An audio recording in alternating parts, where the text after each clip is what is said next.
Are you a new or veteran GM who sometimes struggles to find inspiration when creating your D&D or other TTRPG adventures? Then stay tuned to find more sources that you probably have access to right now. Find out more in Inspiration for Adventures Part 2: Media and TV. See you on the other side.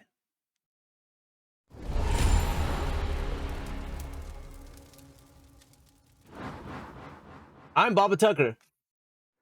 And I'm Jackson Dean Chase, and together we're MageGate Games. If you like role playing games and rolling dice, you're in the right place. So go ahead and hit that subscribe button so you never miss another video. Today, we're talking about inspiration from media. Specifically, we're talking about movies and TV. We're going to be talking about why these things are so great to pull from. Jackson, why are these media sources good to pull from? Well, they're great because they're bite sized nuggets in a lot of cases. If you don't want to steal the entire plot, you can steal just a little piece of the plot. And you can take a little piece from one movie and another piece from a TV show, and you can just combine them all together. And then it's suddenly new. I mean, if you're going to steal, right, you don't steal from one thing, you steal from 12 different things, you recombine them together, and then it's an original idea, Right. all entirely yours. Right, right. So the things that we're going to look at in our examples are genre, theme, and environment, and cast of characters. These things are really important because, uh, right, we have a simple thing that we can look to and share immediately. If somebody else, like the GM, has seen the same movie or seen the same TV series, then you know exactly what genres you're talking about, what themes are happening, and what cast of characters are there. So let's go ahead and just dive right into some cool examples and inspiration ideas of movies and TV shows that we like and have pulled from. So Jackson, what are some movies and TV shows you've gotten inspiration from and pulled from to add to your games? Sure, sure. I mean, the obvious ones that everybody would think to go to would be fantasy movies, right?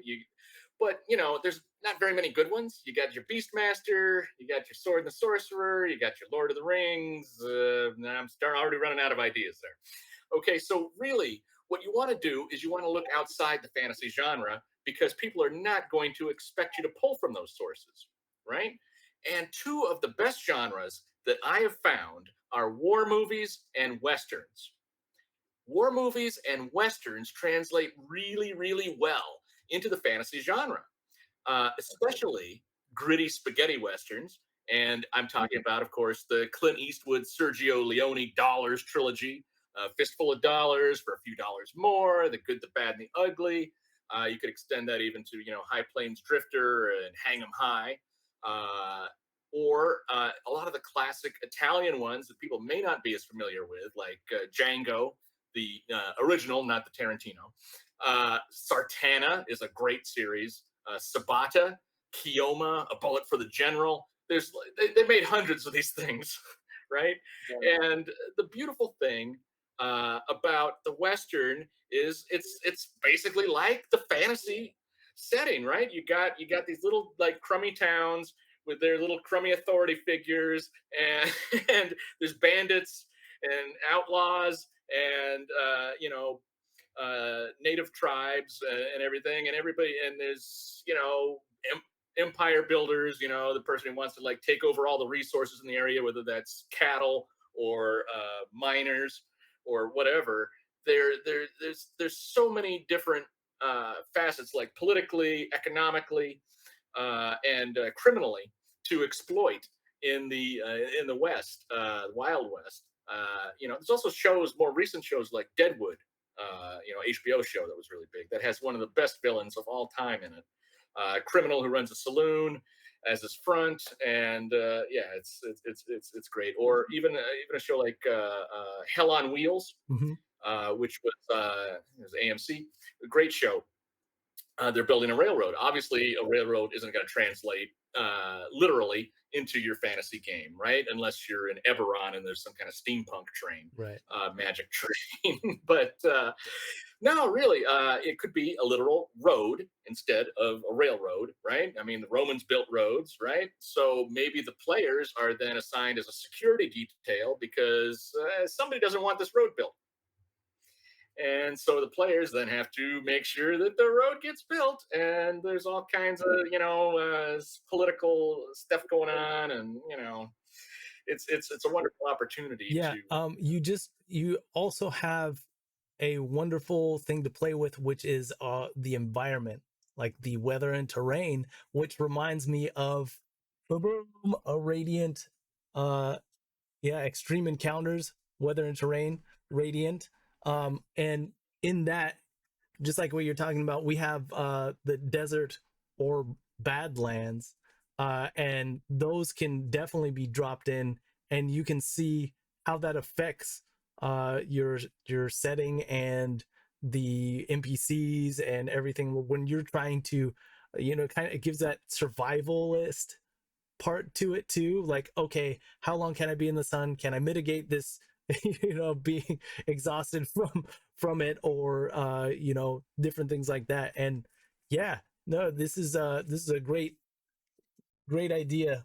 I love westerns, and to be able to turn it into something like a western, this could be also an effect that is happening during the campaign of like slowly turn it up, slowly go like, oh, the heat is, it's getting hotter and hotter and hotter. And yeah, dude, Yeah, yeah, spaghetti westerns. Check them right. out. And there is a heat wave template in there. Yes, there Yeah, is. so Yeah. that's but along with what solar and lunar, moon touched terrain as well. Yeah. You could have like werewolves or something. That's always good in the Wild West, Yeah. right?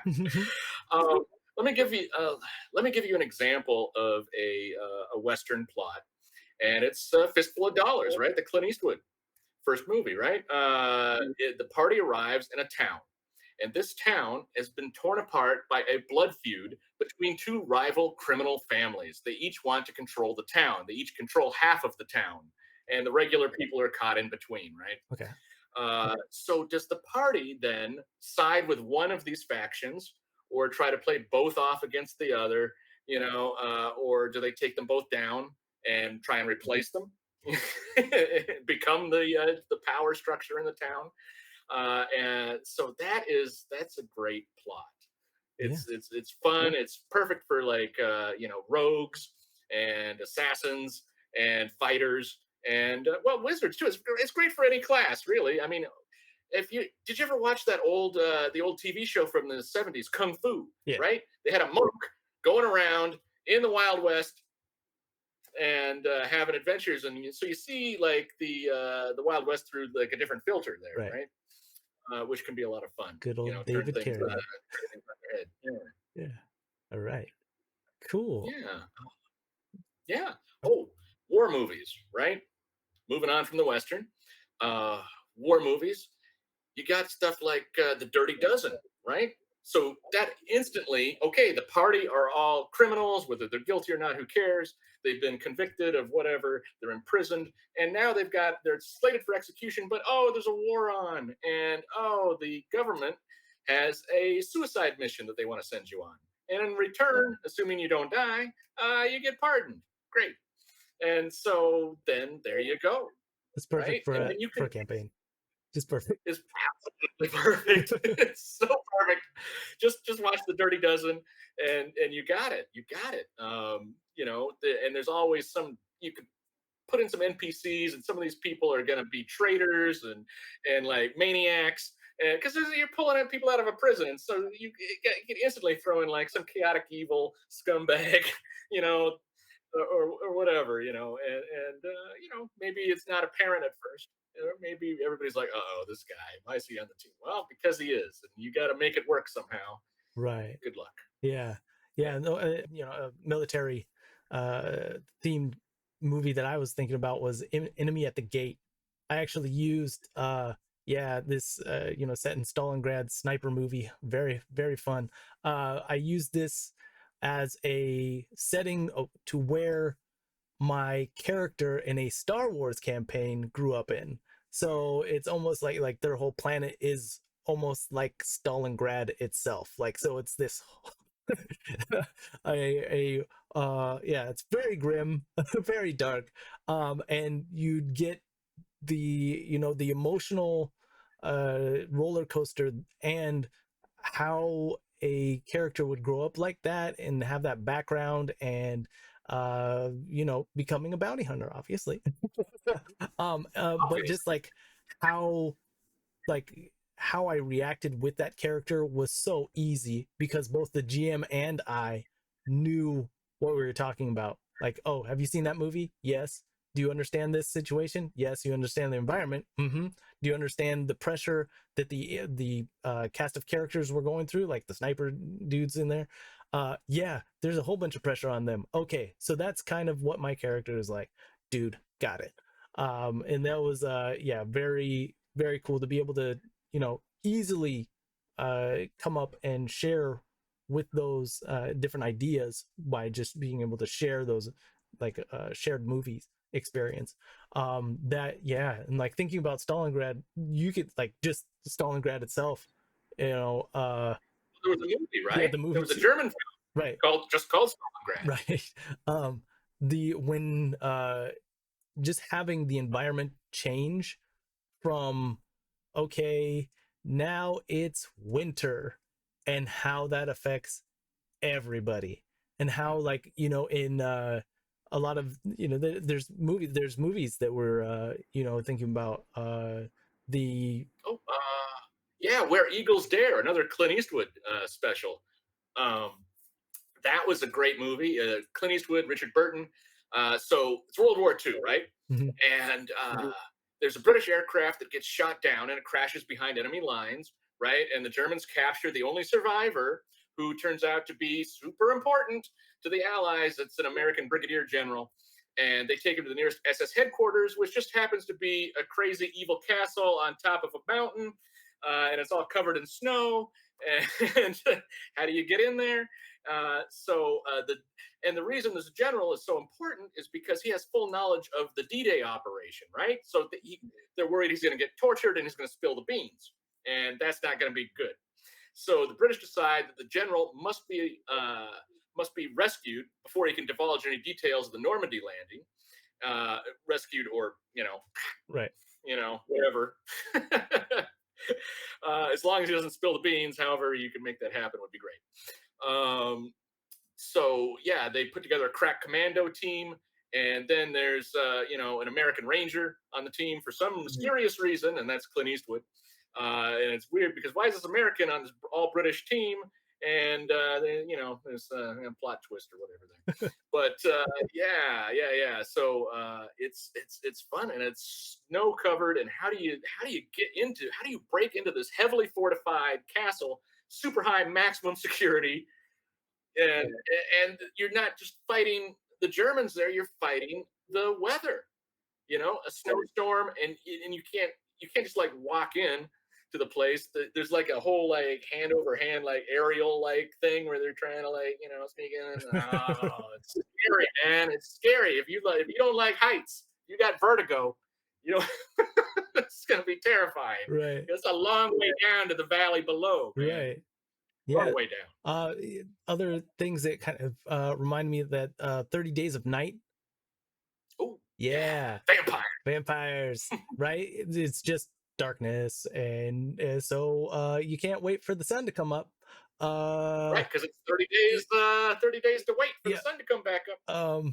And yeah, and then like John Carpenter's The Thing, right? You're just stuck in this place, just so like the oh my goodness, right? Another another wonderful book, right? With our extreme weather and terrain series.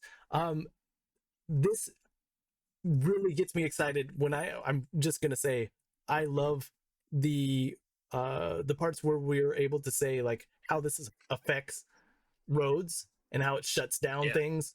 like just okay, it's gonna take this long for you to be able to get to an outside like society, or another another place. Just that for me is wonderful with isolation, to isolate a place and then start throwing in things that are like clues and rumors of things disappearing or people disappearing in the night, and then uh just having just factions fighting for resources in the town or city or whatever it is. And yeah, just how just taking those terrain and mixing it up, and cold is just something we can all, most of us can all relate to and understand. Oh yeah, if I didn't have heat, what I'd have to do with this, and if I was out in the cold and couldn't go back in and had to stay out while monsters that can possibly traverse these things easier than I can are about, like what that does to your what that does. So yeah, Little anxiety, a little bit. just a little bit, just a little bit. So yeah, those are some cool movies and stuff that we thought about. Are there any TV series that you're into lately that are inspiring you? um Yeah, I've been binging stuff on the old Netflix there.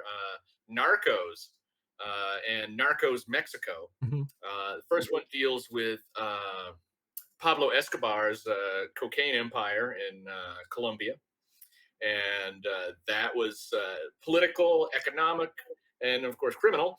Uh, and it was very complex, you know. And you got the jungle there, and you got the city, and it was and you got an unstable like criminal genius, I guess, and he wants to like run for senator or Right, something, and he wants to be the hero of the people, and yeah, it's but he's also like a monster. right, And he also imports, because why not, hippopotamus, right. a bunch of hippopotamus that have like wrecked their ecosystem, I Oh guess yeah, now. now it's horrible. They have no predators. That's just which is something Yeah, we can add to our games, right? There's just, you imported this thing and now it's just wrecking your whole environment.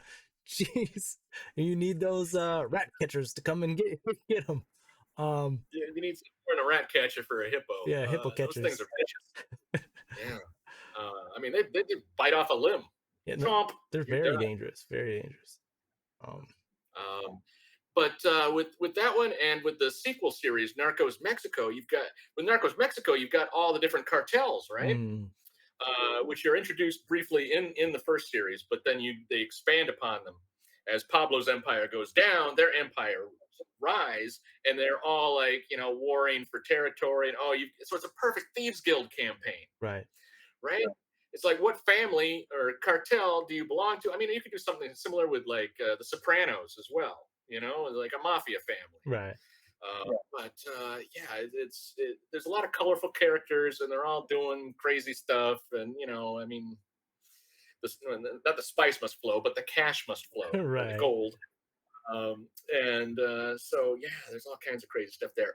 Another idea I had was I was watching The Americans, which is a Cold War series TV show. I was FX Network, if I remember correctly. And that one has a married couple who are KGB agents who are forced to marry and come over and have kids and blend in as a perfect suburban couple. Meanwhile, Right, they're doing their like espionage missions and right, stuff. Now, obviously, you can like play fast and loose with that, right. right? Because I mean, obviously, it depends how many players you have and everything. But you do like like sleeper agents or whatever. You say, okay, you guys have been trained up over here in this country. You're going to this country who are your enemy, and you're gonna, you got a handler, Right. and you got your mission. You keep getting these like horrible like missions that are like more increasingly desperate or something. Right. Some of them are like, oh, we got to assassinate somebody for whatever reason, or we got to steal something, and don't get caught. Right. Here's a cyanide capsule. Right. Um, and yeah, that went on for like 6 seasons, I Hmm. think, if I remember correctly. and it was great the whole time. I was riveted. Right. And guess what? Okay, so they're like living in suburbia, right? Guess who their new neighbor is? FBI agent. Right. Oh. Right. And they have to become like best friends. Right. Right. Right. Right. Yeah, and so that becomes super awkward later on. Uh, Very cool. Nice. Yeah. Some things that I'm really into, and the Castlevania Netflix series. For me, the character evolution. I mean, some of the I'm not talking about all the characters, but between Cypher and Belmont, Trevor Belmont, their relationship through the series, I felt was like, it almost felt super like, okay, this is they made that really well. Like it wasn't like super abusive, or it wasn't like, like, oh, you got to treat me this way or that way, or I'm gonna be like this controlling type of relationship. But the way that it evolved in the series, you got to see them become closer with each other, and to where it was just like, yeah, this is a thing that we're into. We're into each other, and yeah, we can still give each other shit, and we're still okay with that. And it's fun when we snipe at each other. It's because we care about each other, and not in a toxic way. Right. And dealing with the horrible stuff that they're dealing with. So like that's character evolution. And then also because, if we are talking about 5e, the kind of super and extreme superhero-esque type of things and actions and moves that they can do, um right, looking at those scenes and kind of setting up how your environment looks and feels when you're traversing it, or at least giving your players like, this is how it looks and how you might describe your actions as a player. Very cool, very like on brand, I would say, for a 5e campaign. Other things that I really like have been the Arcane, the League of Legends, also on Netflix. And it's looking at traumatized characters, and how you can like even spark from a background of, yeah, these people were very close, but you had this incident happen, and now they are one of either the big bad, or they are a minion of the big bad, or something like that, right? And how your PCs have to deal with that, with having like having a stakes character be turned into the other faction, or an opposing force. That, and for anybody who's into like anime, the Into the Abyss, which is it looks really like almost for kids. When you look at it, you're like, okay, there's young kids in there, but the environment, the location is absolutely awesome. It's got the different layers of this abyss have certain effects, and they have like certain effects on the body, or certain effects on the mind. Like it's just, and the different monsters that evolve on these levels is just really cool. So you, like, right, being able to set that up is, I think, environment and theme wise, you can definitely put that anywhere in your world, or even put like, different parts of the abyss might have different towns on it, or even if you wanted to, scrape it all away and put the actual abyss of like the hells, the levels of hell, and going into them to save somebody or find something, or gain probably a stake character's soul or something, to bring them right, back, or a some sort of uh like artifact or something like that. um right. I think we should explain what stakes characters are in cool. case anybody's Yeah, yeah, not yeah. familiar. Stakes Yeah. characters are, I mean, yeah, you can go ahead and do. I haven't Okay. heard from you for a while. Well, stakes characters are literally characters that raise the stakes. They're NPCs that are friends, family, lovers. It could even be a pet, cherished pet. And don't kill the dog. John Wick will Please get don't. you. Yeah, it's any characters that you have a relationship with, and you don't want anything bad to happen to. Those are the ones that bad things always happen to. And sometimes those characters turn evil, or they fall in love with evil, or they, whether they're tricked into that, or sincere about it, or it could be the bad guy could sincerely love your sister. Great. That's great. Except he's freaking evil, and he just wants to do evil stuff. But he's like, I don't want to have to kill you. Right. I mean, come on. Your sister says I shouldn't kill you, so I'll just lock you in this, hellhole for a while, and you'll come around. Yeah. Yeah. Right. Cool. Yeah. So those are stakes characters. And yeah, I would suggest having at least one for almost every one of your characters that you have. Oh no, grandma! Oh yeah, grandma, the your master and apprentice situation. Maybe you're the master or you're the apprentice. Both type of things. The children are always great. But I wouldn't suggest hurting the children, but having them change into something that's uh difficult to deal with. Having children myself, I hope that they never choose evil, whatever that is. um yeah, then okay, so yeah, going back to TV shows. um Another thing was Full Metal Alchemist.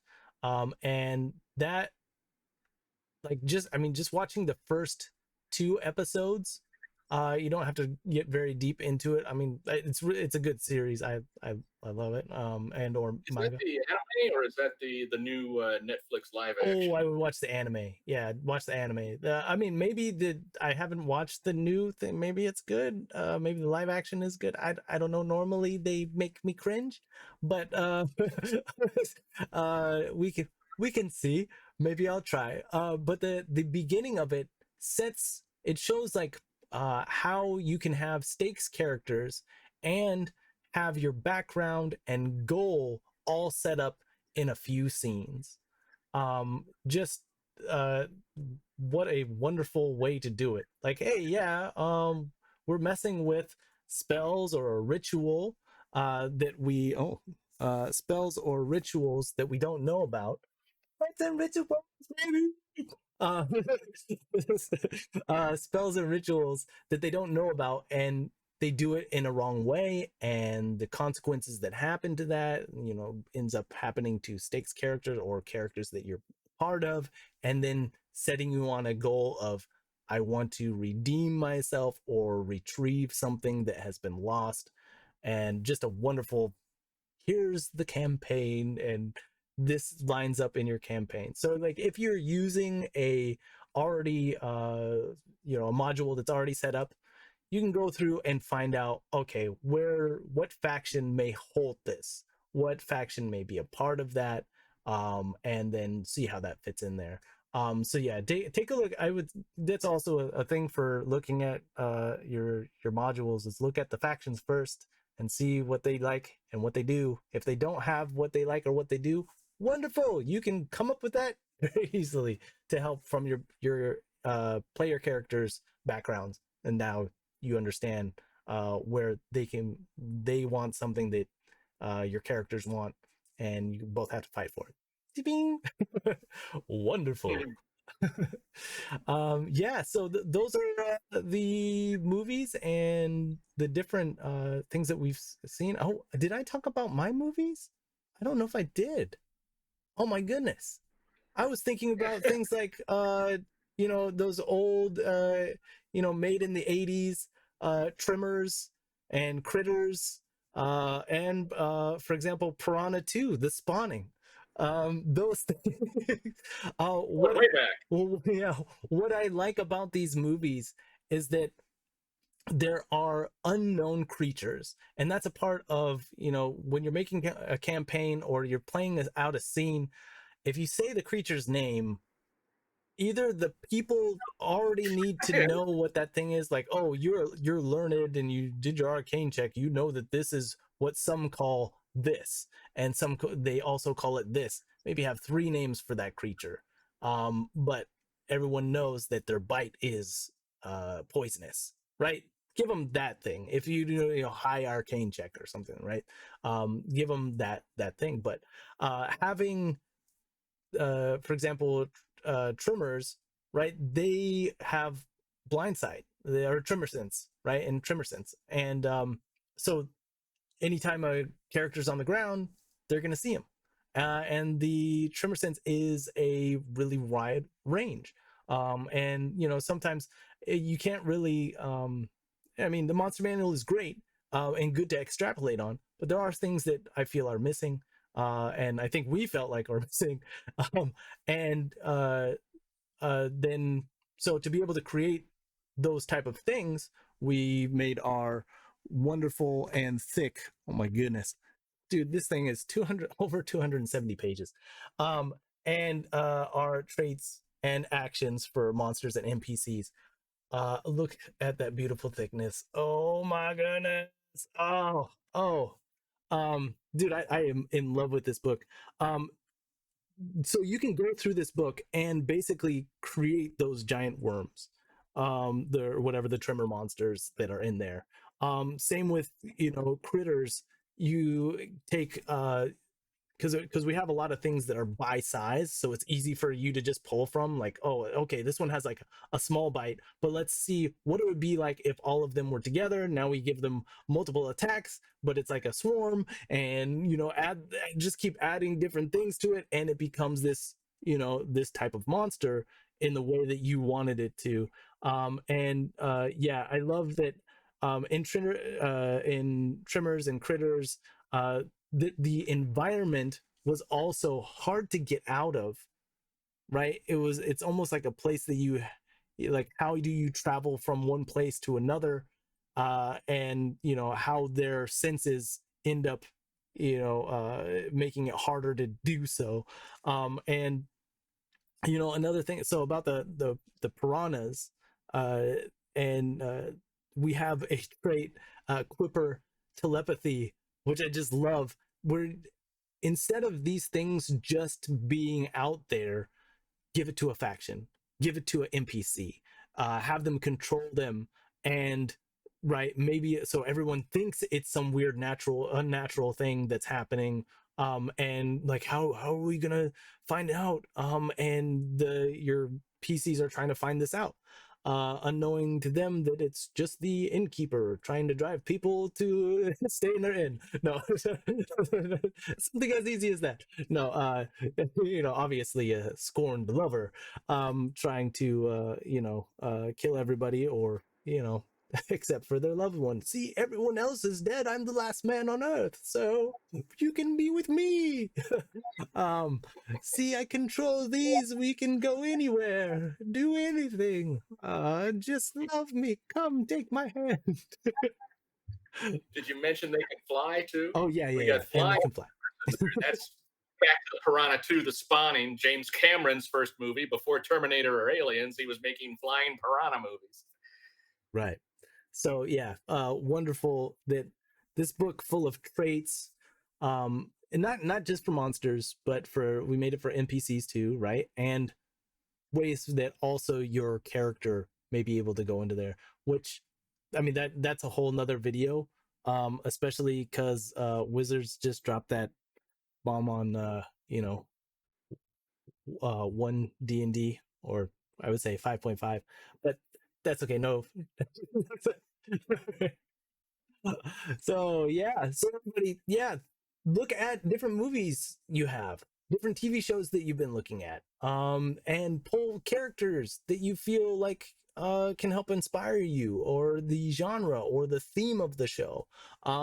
You can one Another thing that you can do when you watch a movie and TV shows, you can get clips of how those characters sound. If you're a GM who wants to do the voices, you can do to get into character, you just watch that clip before you go into your session, and you can remember, oh yeah, that's how they say them. Maybe there's a phrase that they have that helps you get into character.